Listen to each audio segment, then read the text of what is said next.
Thank you, Madam President. Madam President, I come to the floor again to try to achieve what I think is a very simple and straightforward but important objective, to get a clear up or down vote on a pure disclosure proposal I have. This proposal would say that the elections all of us make as members of the Senate and all of the House members make with regard to how our office goes to the Obamacare exchange as mandated by statute or doesn't go through this end run around of the OPM rule, that's simply public information, that how each office handles the situation is public information. You know, however we feel about the Washington exemption from Obamacare, however we feel about that debate and that exemption and that subsidy, I think it should be a no-brainer, not partisan debate, that how each of us and how each of our offices handle this election be public information.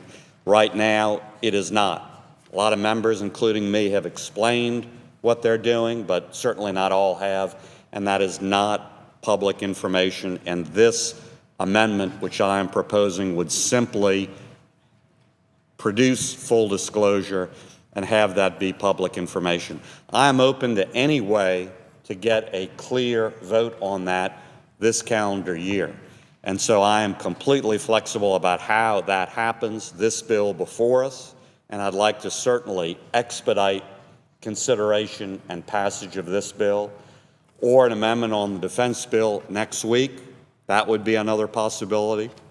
Or a quick debate on my freestanding bill. That would be a third possibility.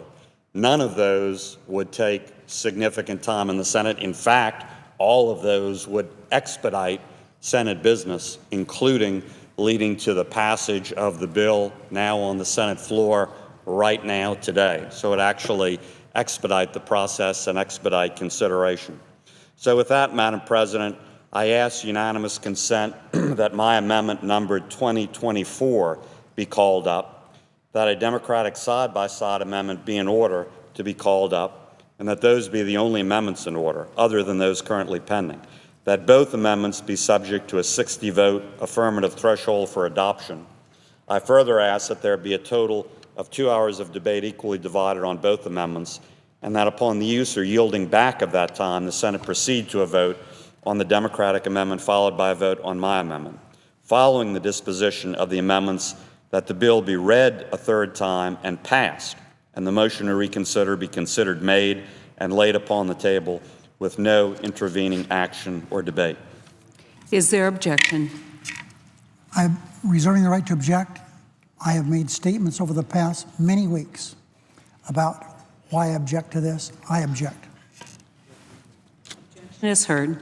Madam President, reclaiming the floor again, I'm open to any reasonable way to get a simple vote on a pure disclosure provision anytime this calendar year. So in that spirit, I have an alternative. I would ask unanimous consent that all remaining time on the motion to proceed to H.R. 3204, the compounding bill, be yielded back, that the Senate proceed to H.R. 3204, that the bill be read a third time and passed right now, and the motion to reconsider be considered made and laid upon the table.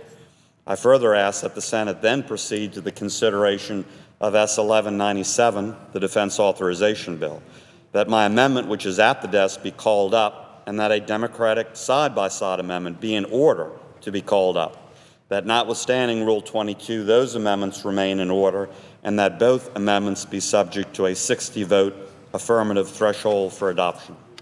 Is there objection? Madam President. The Majority Leader. Reserving the right to object. The senator from Louisiana has been holding things up in the Senate for weeks. What he has now requested of the Senate is that every other senator take second fiddle to him. I object. Objection is heard.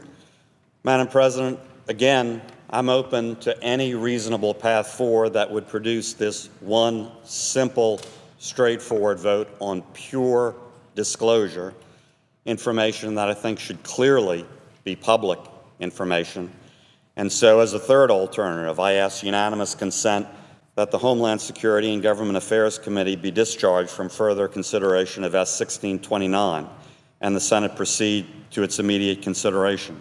I further ask consent that there be 60 minutes of debate divided in the usual form, and that upon the use or yielding back of time, the bill be read a third time and the Senate proceed to a vote on passage of the bill, and that a 60 affirmative vote threshold be required for passage.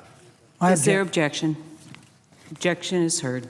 Madam President, in reclaiming the floor and wrapping up, again, I continue to find that very unfortunate and, quite frankly, really unreasonable.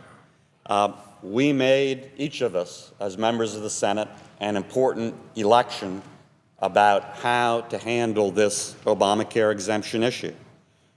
And some folks have classified a good part of their staff as not official staff. Magic wand, and somehow they work here, they get a paycheck, they're on government property, they do official business, but they're not official staff. This is a charade, and at a minimum, I think the public should know how each office and each member is handling that situation. That's the only thing my disclosure proposals, which I've been asking for a vote on, would require. And that's the only thing I'm asking for a vote on this calendar year. So I think offering these 3 unanimous consent routes to that is very reasonable and would also expedite consideration of many other matters, including the bill on the Senate right now. So it's unfortunate that that reasonable route forward wasn't chosen, was blocked in multiple ways, but I'll certainly continue pursuing this important objective. Thank you, Madam President, and I suggest the absence of a quorum. Clerk will